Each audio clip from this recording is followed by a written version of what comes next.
Looks, branding, পাওয়ার এবং fuel economy. BMW X3 এটি হচ্ছে বাংলাদেশের জন্য বেস্ট একটি কার, কারণ বাংলাদেশের রাস্তার যে অবস্থা এটার জন্য পাওয়ারফুল এবং উঁচু গাড়ি খুব ইম্পর্টেন্ট। X3 হচ্ছে একটি এসইউভি। এই গাড়িটি হচ্ছে 2000 সিসির ডিজেল ইঞ্জিন, তাই এটাকে আমি বলছি ফুয়েল ইকোনমি। ডিজেলের প্রাইস বাংলাদেশে এমনি কম, যার কারণে আপনারা 2000 সিসিতে পাওয়ার তো পাচ্ছেন, প্লাস আপনার টাকাগুলোও বেঁচে যাচ্ছে। একদম আনরেজিস্টার্ড গাড়িটার সাথে কিন্তু অরিজিনাল BMW রিমস গুলো পেয়ে যাচ্ছেন, তাও আবার লো প্রোফাইল। এটাতে আপনারা পেয়ে যাচ্ছেন বেজ ইন্টেরিয়র, এখানে আপনারা সিট মেমোরি আছে, পাওয়ার স্টিয়ারিং আছে। আরো কাছে আসলে আমি একটু ভিতরের ফ্রেশ কন্ডিশনটা দেখাইতে চাচ্ছি। গাড়িটা কিন্তু একদমই ইউজ হয় নাই বাংলাদেশে, এটা আনরেজিস্টার্ড আছে।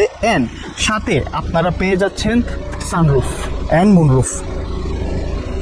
লাক্সারি গাড়ির সব থেকে বেস্ট পার্ট হচ্ছে এইটার মাঝখানে যে সিটগুলো। আমি যে বসে আছি আমি খুবই ভালো একটি লেগ স্পেস পাচ্ছি, হেডরুম পাচ্ছি, উপরে কিন্তু আমি মুনরুফ পাচ্ছি, প্রাইভেসি গ্লাস পাচ্ছি, অরিজিনাল ব্ল্যাক গ্লাস, হেডরেস্ট পাচ্ছি যেটাতে আমরা কাপ হোল্ডার পাচ্ছি, পিছনে আপনাদের এসি ভেন্ট আছে। এই গাড়ির ব্যাকডালা কিন্তু আপনার অটোমেটিক এন্ড পিছনে কিন্তু আপনারা একটা হেভি স্পেস পেয়ে যাচ্ছেন এবং পোর্শনগুলোকে সেপারেট করার জন্য একটি কাভারও দেওয়া আছে। টার্বোচার্জ হয় এই গাড়িটা কিন্তু আপনারা ডিজেল হওয়ার পর।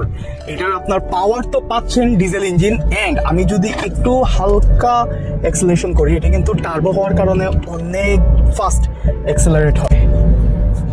2018 মডেলের BMW X3 যেটি হচ্ছে আনরেজিস্টার্ড, আপনি হবেন ফার্স্ট ওনার। সো গাড়িটার প্রাইস আমরা চাচ্ছি মাত্র 63 লাখ টাকা। সো ইন্টারেস্টেড থাকলে নিচে স্ক্রিনে দেওয়া নাম্বারে এখনই কল করুন।